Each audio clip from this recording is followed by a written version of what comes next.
Edouard, bonjour. Comment tu as retrouvé le groupe après la victoire de vendredi? Et est-ce que tu peux faire un petit topo de ceux qui sont aptes et ceux qui ne seraient éventuellement pas aptes pour demain? Le groupe est très bien revenu après le match de vendredi. C'était un bon match, mais c'était pas non plus c'était pas le meilleur match de la saison. Donc là, on a bien fait le point. D'abord dimanche matin et puis lundi matin, de bien débriefer le match, comprendre ce qui était bien, comprendre quels sont les points où on doit clairement faire mieux. Donc ça, c'était des échanges qui étaient positifs, toujours sur base des images et sur base des chiffres qui sont sortis de ce match-là. Et puis oui, ici, on est dans une semaine qui est beaucoup plus courte, où le temps entre chaque match est plus court. Et donc c'était une question de voir qui est à 100% fit pour ce match de coupe. Il y a en effet un ou deux joueurs qui ne sont pas à 100%. Donc Joris, lui, ne sera pas là dans la sélection pour demain. Et Stéphane non plus. Donc ça, c'est deux joueurs qui, juste physiquement, en termes de charge, ont pris énormément ces dernières semaines. Leurs stats physiques en match sont très très bonnes. Et eux, ça aurait été difficile qu'ils soient à 100% là pour le match de demain. Donc on a fait le choix là, on va jouer avec la meilleure équipe, mais la meilleure équipe qui est à 100%. Et donc ce sont les deux seuls joueurs qui ne peuvent pas être considérés pour demain. Pour le reste, tout le monde est fit et tout le monde est en très bonne forme. Qu'est-ce que tu sais déjà de cette équipe de l'OMEL? Tout. Tout. On a analysé ça comme tout autre match. Donc on connaît autant de Lomel que ce qu'on savait sur Serein et sur Genk avant. Donc on connaît exactement, on sait qu'ils ont joué avec 4 systèmes de jeu différents depuis le début de saison. Ils ont joué à 4, ils ont joué à 5. Quand ils sont en bloc, ils sont très très bien en bloc. Leur transition à partir de leur bloc est excellente. Ils ont des joueurs individuellement qui, non seulement ils ont de l'expérience, ils ont plusieurs postes là où ils ont des joueurs qui ont beaucoup de matchs en première division, donc ils savent ce que c'est de venir jouer ici à Charleroi. Ça, c'est une chose. Et puis, deuxièmement, ils ont de la qualité, des joueurs qui appartiennent au groupe de City, où la valeur des joueurs et la qualité individuelle des joueurs, c'est fort. Et donc là, c'est un petit peu le même discours qu'avant Serein. Il est hors de question de sous-estimer ou de penser que c'est un match piège. Loin de là. Nous, on a vraiment préparé ça de la même façon qu'on a préparé Genk, de la même façon qu'on a préparé Serein. Et on aborde le match vraiment, comme toujours, on a envie de le jouer. On a absolument envie de montrer de meilleures choses que ce qu'on a montré contre Serein. Et de prendre le match à notre compte pour passer ce premier tour en coupe, en tout cas. Vous avez parlé du match contre Serein, mais enfin ici, le match peut-être qui suit sera plus proche contre Penn. Est-ce que ça peut jouer quand même aussi dans le choix des joueurs qui vont Non, éventuellement être alignés? non, j'ai pas pensé, ni moi, ni le staff, ni les joueurs n'avons encore parlé, ni pensé au match de Penn. Donc je sais pas à quelle heure est le match de Penn, je sais pas quand on joue contre Penn, ça ne m'intéresse absolument pas. Il n'y a qu'une chose qui compte là, c'est comment gagner contre l'OML demain. Est-ce que la Coupe constitue un objectif? Chaque match est un objectif. Donc oui, la coupe est un objectif, le championnat est un objectif. On veut gagner l'OML et puis on pensera à gagner le prochain après. Vous avez déjà posé la question, mais donc il ne pourrait pas y avoir de rotation. C'est pas quelque chose à laquelle vous pensez donc Pas du tout, j'y crois pas. La rotation, c'est... non. La rotation pour de la rotation, c'est rien. Ici, on va vraiment choisir les meilleurs joueurs, le meilleur collectif en fonction de l'état de forme.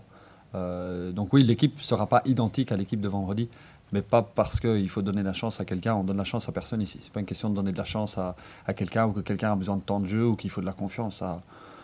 Une seule pensée, une seule logique, c'est comment gagner ce match-ci. Donc on évalue l'état de forme physique, on évalue la fraîcheur physique, mais on évalue surtout la force collective qu'on veut voir au coup d'envoi demain soir.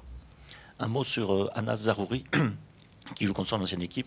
Il avait très bien commencé la saison, il était titulaire, il marquait beaucoup. Maintenant, il est rentré un petit peu dans le rang. En tout cas, ici, ça fait 2 matchs qu'il ne joue plus.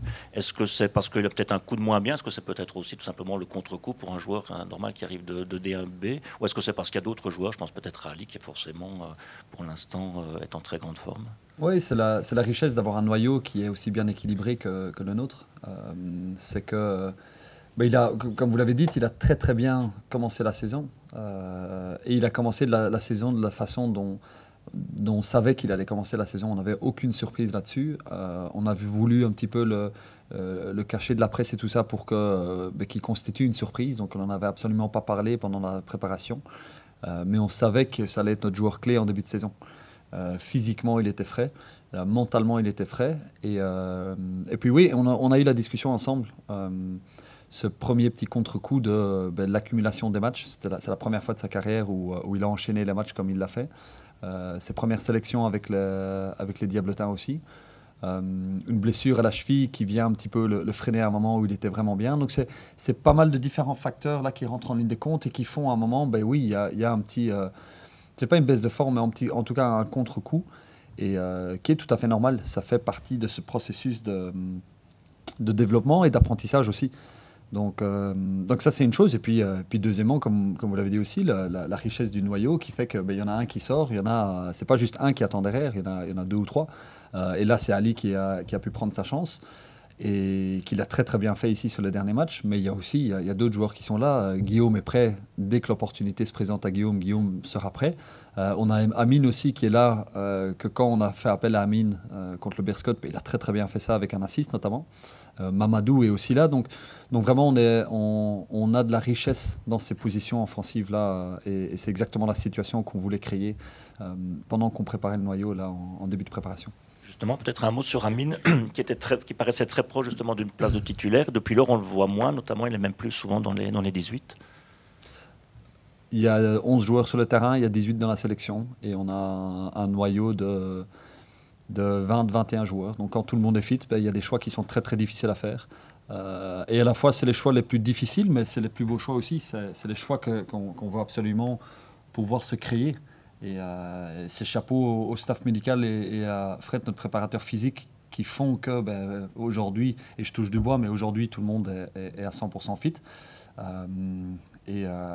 Oui, ça nous présente en tout cas des choix qui sont difficiles. Mais tant mieux pour nous et tant mieux pour tout le monde.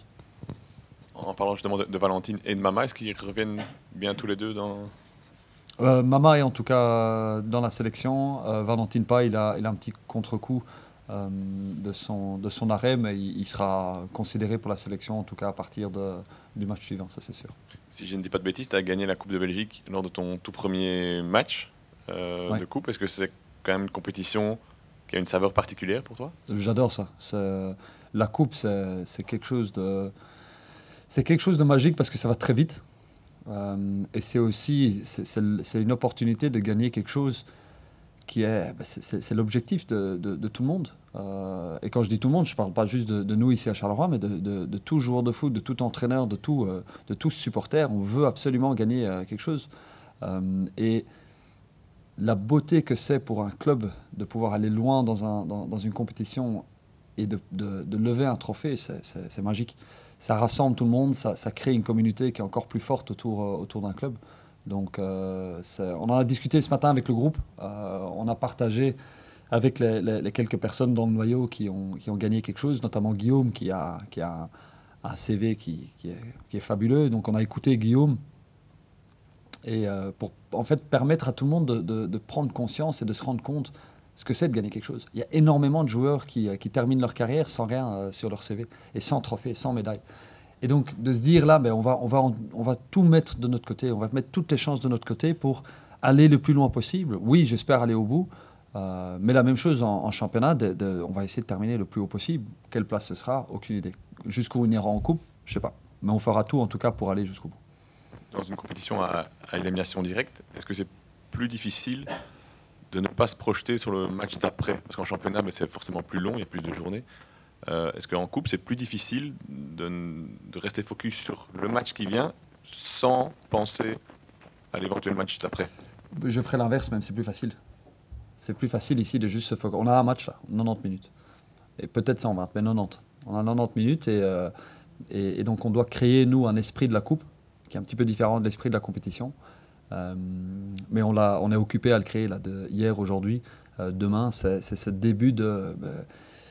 il faut aborder ces matchs un petit peu différemment.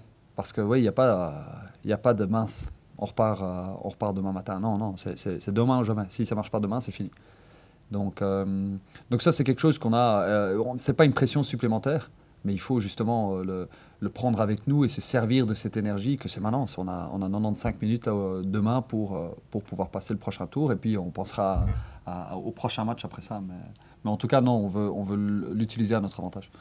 Tu disais que Guillaume avait pris la parole ce matin. Est-ce que d'autres joueurs l'ont pris aussi pour, entre guillemets, sensibiliser un petit peu les plus jeunes ou ceux qui n'ont pas cette expérience-là à l'importance d'un match, même un 16e de finale, parce que ça commence par là?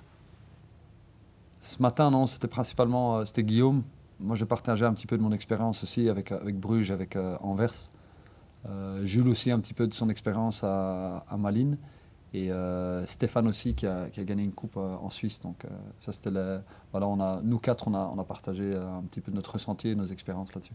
Ce qui est très riche, c'est une question de partage. On a un collectif là et donc dépendant de la situation, dépendant du match, dépendant du moment, différentes personnes sont là pour partager et pour essayer de servir le collectif en tout cas de façon différente. Petite chose sur Lommel, tu disais qu'il y a quelques joueurs d'expérience, il y a aussi des jeunes qui sont prêtés notamment par City. Est-ce que c'est un projet qui aurait pu te plaire aussi, ça, de faire grandir ces joueurs-là, des jeunes joueurs? Est-ce que c'est quelque chose un projet dans lequel tu aurais pu te retrouver? Je me suis jamais posé la question et je me pose pas la question. Honnêtement, ça m'intéresse pas. Il y a tellement d'histoires, de projets, de clubs, d'identités différentes. La seule chose qui m'intéresse, c'est nous ici, et c'est le plus beau projet. Moi, j'avais envie de penser à personne d'autre parce que ce qu'on a commencé à créer, ce qu'on va continuer à créer et à construire ici, c'est le plus beau projet en Belgique. Donc, il n'y a rien d'autre qui m'intéresse.